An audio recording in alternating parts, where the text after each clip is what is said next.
সৈনিকেরা বঙ্গবন্ধুর সৈনিকেরা এই লড়াই দিতে কারা হাসিনা আসবে, বাংলাদেশ আসবে বাংলাদেশ আসবে, শেখ হাসিনা আসবে ময়মনসিংহের মাটি, শেখ হাসিনার মাটি শেখ হাসিনার মাটি, ময়মনসিংহের মাটি ময়মনসিংহের মাটি, শেখ হাসিনার মাটি ময়মনসিংহের মাটি ময়মনসিংহের মাটি, শেখ হাসিনার মাটি পায়ের ঘাটি, ময়মনসিংহের মাটি জয় বাংলা, জয় বাংলা জয় বঙ্গবন্ধু, জয় বঙ্গবন্ধু বলে রে মুজিব নাই, মুজিব ছাড়া বাংলায় মুজিব ছাড়া বাংলায়, বলে রে মুজিব নাই বলে রে মুজিব নাই, মুজিব ছাড়া বাংলায় মুজিব ছাড়া বাংলায়, বলে রে মুজিব নাই লড়াই লড়াই লড়াই চাই, লড়াই করে বাঁচতে চাই লড়াই লড়াই লড়াই চাই, লড়াই করে বাঁচতে চাই জয় বাংলা, জয় বাংলা ডাইরেক্ট অ্যাকশন খলিফায়ের অ্যাকশন, ডাইরেক্ট অ্যাকশন শেখ হাসিনার অ্যাকশন, ডাইরেক্ট অ্যাকশন অবৈধ ট্রাইব্যুনাল, মানিনা মাননা অবৈধ ট্রাইব্যুনাল, মানিনা মাননা অবৈধ ট্রাইব্যুনাল, মানিনা মাননা জয় বাংলা, জয় বাংলা জয় বঙ্গবন্ধু, জয় বঙ্গবন্ধু এই জনগণ নেত্রী আছে, এই জনগণ নেত্রী আছে, এই শরীফগঞ্জ নেত্রী আছে, এই সেই নেত্রী, শেখ হাসিনা, শেখ হাসিনা। এর কাছে ধর্ণা দিয়েছে তাদেরকে ক্ষমতায় বসানোর জন্য, কিন্তু আজকে জামাত ইসলামী চূড়ান্ত বিজয়ের সিদ্ধান্ত নিয়ে মাঠিয়াবাসীর কাছে যেই প্রার্থী জামাত ইসলামী দিয়েছে তিনি শুধু এখানকার নন, ইসলামী ছাত্র শিবিরের কেন্দ্রীয় সভাপতি।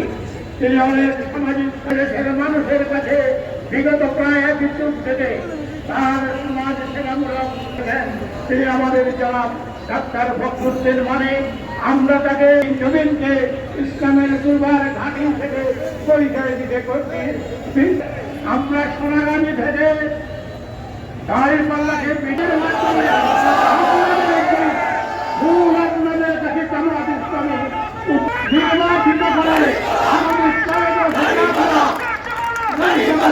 করে আশাবাদ ব্যক্ত করে সকলকে সংগ্রামের শুভেচ্ছা জানিয়ে আমার আজকে আপনাদের সামনে কথা বলার আমার সুযোগ ছিল না, কিন্তু আল্লাহর খাস রহমত 5ই আগস্টের বিপ্লবের মধ্য দিয়ে আমার মুক্তির পথ সুগম হয়। তবে আমি কারো কাছে দয়া ভিক্ষা করে মুক্তি পাইনি।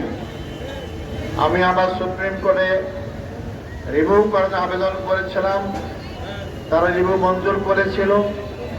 দীর্ঘদিন শুনানির পর আমাকে 27শে মে মুক্তির নির্দেশ দেওয়া হয় এবং অনেক কিছু রায় রাখা হয়। তার মধ্যে একটি কথা বলা হয়েছিল, আমাকে হত্যা করা মানে জুডিশিয়ারি কিলিং, অর্থাৎ বিচারের নামে প্রহসন করে হত্যা করার সামিল। অর্থাৎ সমস্ত মামলা থেকে অব্যাহতি পেয়েছি। সংগ্রামী ভাই বন্ধুগণ, আজকে অত্যন্ত বেদনা এবং দুঃখের সাথে বলতে হয়, আমাদের আগের 11 জন ভাইকে 5 জনকে সরাসরি ফাঁসির কাছে ঝুলিয়ে হত্যা করা হয়েছে, আর বাকি 6 জনকে বিনা চিকিৎসায় কারাগারে হত্যা করা হয়েছে। আমি চ্যালেঞ্জ দিয়ে বলতে পারি, বাংলাদেশের আর কোন রাজনৈতিক দলের কেন্দ্রীয় পর্যায়ে কোন নেতাকে হত্যাও তো করা হয়নি, জেলও খাটতে হয়নি। জামাত ইসলামীর এই ত্যাগ এবং কোরবানি তার ফসল আজকের এই দুপুরবেলার হাজার হাজার মানুষের ফল আমার মাধ্যমে প্রমাণিত হয়েছে। যারা জামাত ইসলামীকে নেতাদের ফাঁসি দিয়ে হত্যা করে নিশ্চিহ্ন করতে চেয়েছিল, তারাই নিশ্চিহ্ন হয়েছে। জামাত ইসলামী আগে অনেক গণ্ডিত হয়েছে।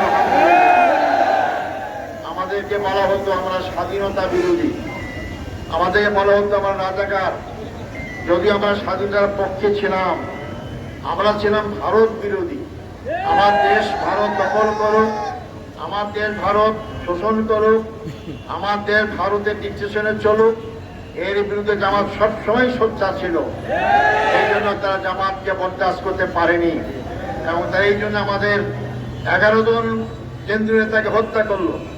বাংলাদেশ জামাত ইসলামীর তৎকালীন আমিরে জামাত মৌলানা মতিউর রহমান নিজামী, যিনি সারা বিশ্বের মুসলিম 100 জন স্কলারের মধ্যে 42 জন স্কলার ছিলেন, তাকে মিথ্যা মানা ফাঁসি দেওয়া হলো। আলী হাসান মান মুজাহিদ, তাকেও ফাঁসি দেওয়া হলো। এইভাবে আমাদের সহকারী সেক্রেটারি জেনারেল জনাব কামারুজ্জামান, আব্দুল কাদের মোল্লা এবং নির্বাহী পরিষদ সদস্য মীর কাসিম আলীকে হত্যা করা হলো। সংগ্রামী ভাই বন্ধুগণ, যারা হত্যা করে উল্লাস করেছিল, স্বাধীনতার পক্ষের শক্তি বলে যা দাবি করেছিল, যারা এই দেশকে স্বাধীন করেছে দাবি করেছিল, আজকে তারা কোথায়?